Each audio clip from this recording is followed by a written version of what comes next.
2014년 12월 12일 정오, 미국 펜실베니아의 9.11에 걸려온 한 분의 전. 숲에서 사람 머리를 발견했어요. 자, 이 끔찍한 광경이 목격된 곳은 펜실베니아 북서쪽에서 약 40km 떨어진 숲.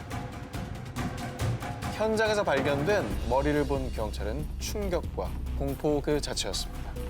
안구가 있어야 할 곳에 빨간 곰공 2개가 대신 채워져 있었던 건데요. 각막 밀매 뭐 이런 거 아니에요? 자, 안구를 밀매했다. 안구 적출해가지고 예. 그걸 밀매한다. 장기 밀매처럼. 자, 이 사건은 펜실베니아에서 일어나는 기이한 사건으로 불리면서 미 전역을 충격과 공포에 몰아넣었습니다. 자, 부검을 담당한 FBI와 치과 의사의 소견에 따르면요. 50대의 백인 여성이며 펜실베니아에서 거주하지 않았다고 결론을 내렸는데요. 하지만 이 이상 여성의 신원이 더 이상 밝혀지지 않고 사건은 여전히 오리무중인 상태. 아니 DNA 검사하면은 나오지 않습니까? DNA 검사 안 해봤어요? 정말 안타깝게도 DNA 검사가 다소 어려웠는데요. 왜요?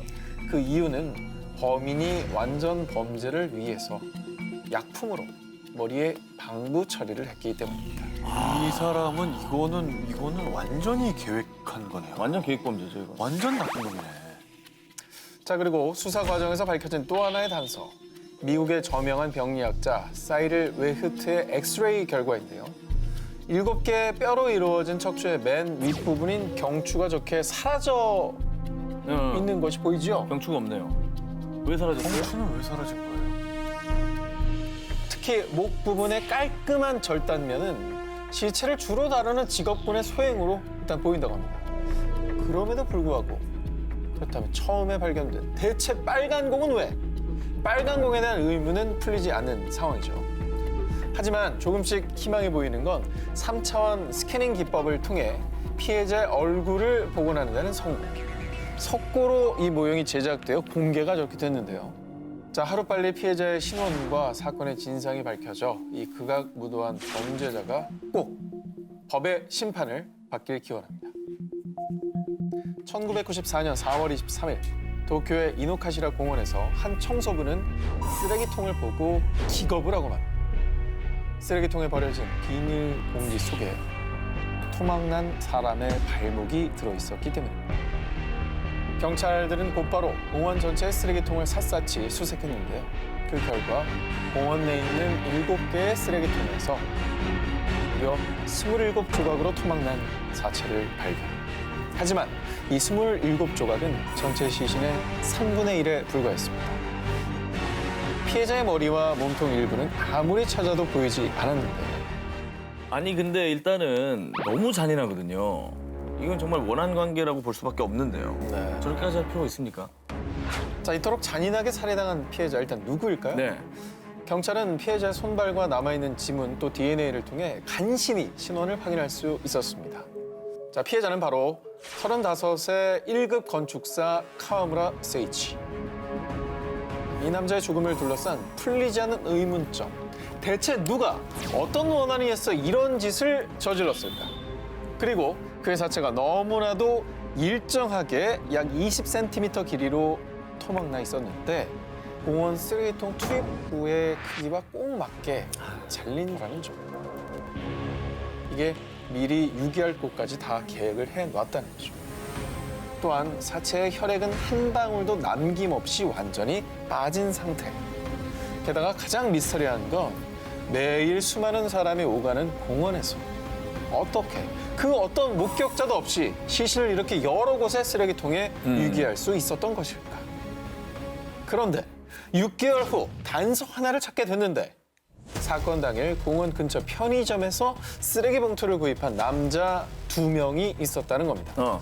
자, 곧바로 경찰은 목격담을 토대로 제작한 몽따주를 도쿄 시내 전역에 배포했지만 이 역시 범인을 찾을 수는 없었습니다. 일본 아오모리현 하치노 헤이시 시로시타 4초메.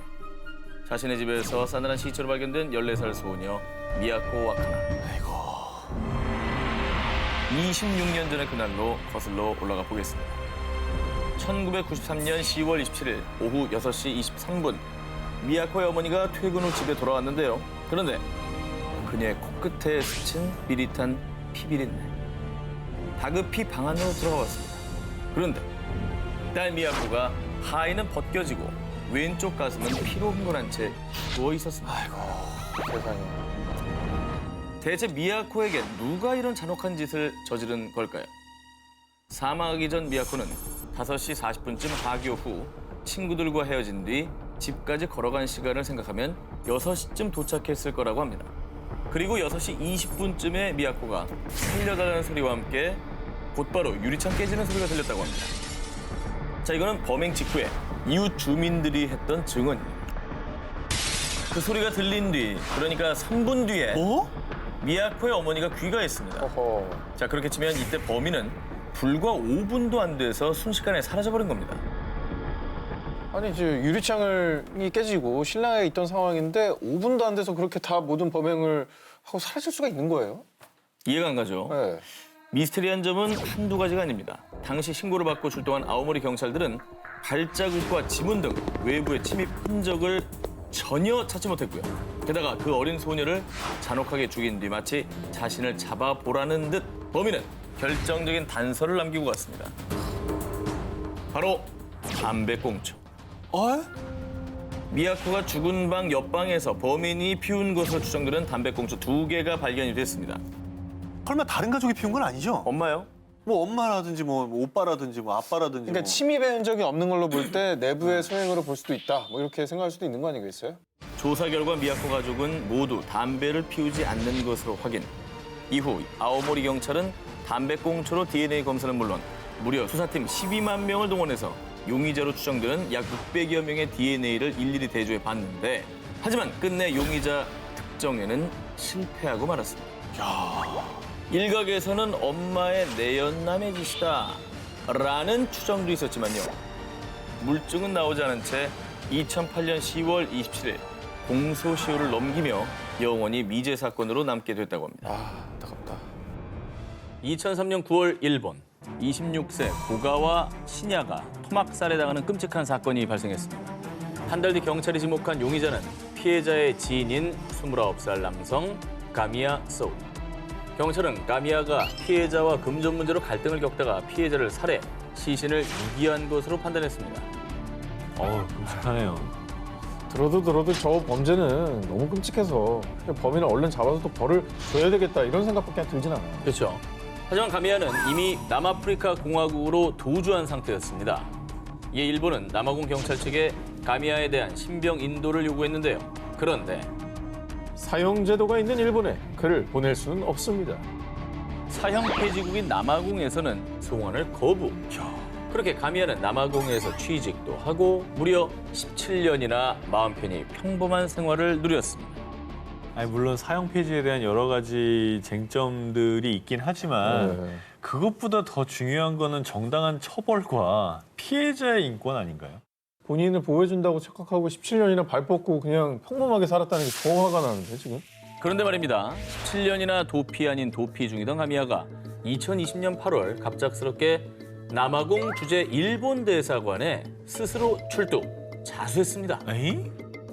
17년 만에? 이것도 코미디입니다. 아니, 그동안 잘 숨어 살다가 왜 그랬을까요? 이 뒤늦게 뭐 양심의 가책을 느낀 건 아닐 것 같은데. 그 범인이 살해를 하고 뭔가 금전 문제가 있었대잖아. 그걸 이렇게 묻어둔 거야 어디다가. 어디다 묻어? 그냥 뭐 이렇게 자기만 아는 곳에다가. 일본에? 그거 이제 자기 찾으러 가고 싶어서 그런 거 아닐까? 가미야가 17년 만에 자수한 이유. 코로나 때문에 너무 힘들어요. 제발 일본으로 보내주세요. 코로나19 팬데믹으로 인해 당시 남아공에서도 누적 확진자 수가 63만 명을 돌파.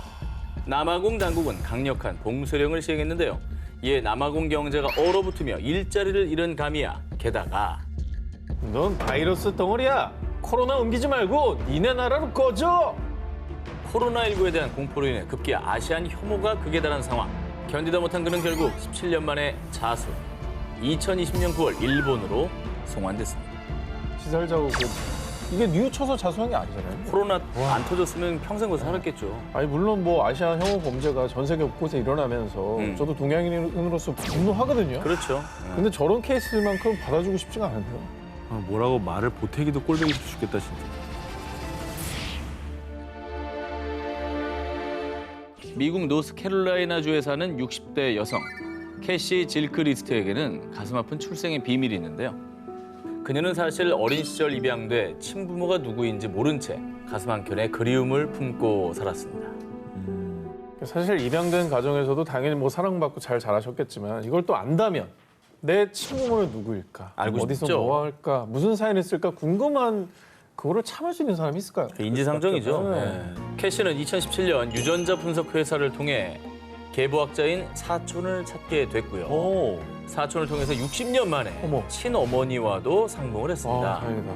하지만 캐시가 아기 때 친부모님이 이혼했던 터라 친어머니도 아버지의 소식은 알지 못했습니다. 유독 아버지의 행방은 찾기가 어려웠는데요. 그런데 3년 후 전해진 뜻밖의 소식. 저기 캐시 놀라지 마. 네 아버지를 찾은 것 같아. 그런데 알고 보니 그녀의 아버지는 미국에서 매스컴을 탈 정도로 유명한 사람이었습니다. 근데 어렸을 때 딸을 입양을 보냈다고요? 근데 오늘의 주제가 약간 도망자네요. 그래서요. 혹시 악명 높은 뭐 범죄자일까요? 그걸로 분명히 유명한 건가요? 악명이다. 어허. 캐시가 63년 만에 어렵게 찾은 아버지는 바로 살인을 저질러 쫓기고 있는 지명 수배범 윌리엄 브래드퍼드 비숍이었습니다. 과거 캐시의 친어머니와 이혼 후 새 가정을 꾸렸던 윌리엄은 미국 국무부에서 일하는 엘리트였습니다. 그런데 1976년 승진하지 못했다는 이유로 자신의 어머니와 당시 아내, 아이들을 흉기로 살해한 뒤 시신에 불까지 지르는 잔혹한 범죄를 저질렀습니다. 어이구. 그리고 사건 이후 1급 살인 혐의로 기소된 그는 미 정부의 추적을 피하는 도망자 신세로 전락. 2014년엔 미 연방수사국 FBI의 주요 수배 명단에 오르기까지 한 극악무도한 살인마였습니다. 와, 진짜 너무했다.